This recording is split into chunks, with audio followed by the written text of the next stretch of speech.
Hey everyone, ready for another deep dive?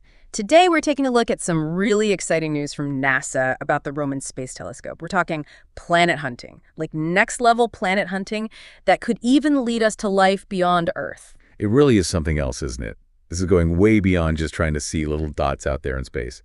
We're talking about getting actual images of exoplanets, those planets that are outside of our solar system, to study their atmospheres, to look for signs of life. It's like a whole new chapter of space exploration is opening up right in front of us. I know, I was looking at this NASA press release and I was geeking out when I saw that they just finished integrating the Roman coronagraph onto the telescope's instrument carrier.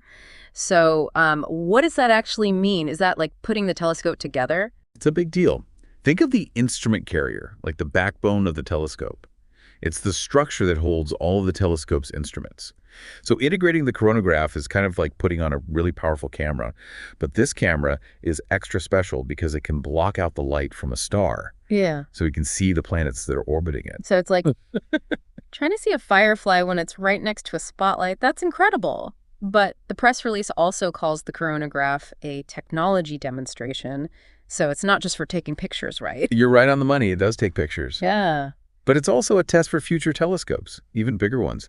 Blocking the light from a star to see a planet requires some seriously incredible precision.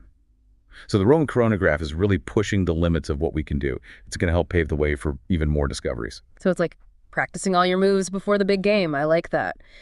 And speaking of big, they said that this coronagraph is the size of a baby grand piano, and they had to use this special horizontal integration tool to install it.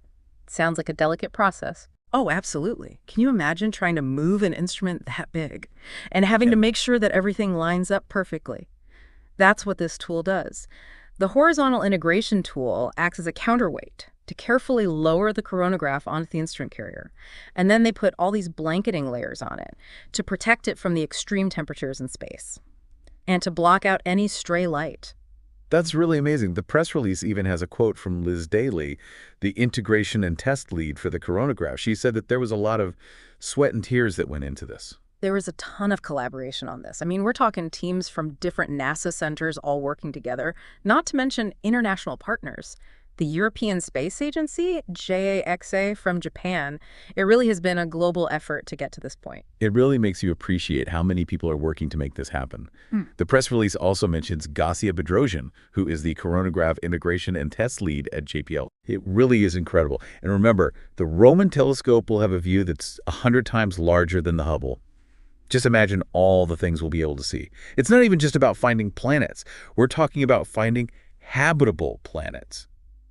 Planets that could support life.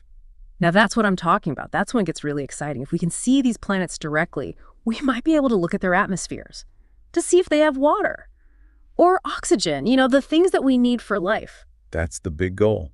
The Roman coronagraph is taking us one step closer to a future where we aren't just looking for planets anymore, but looking for life on those planets, beyond our own little planet.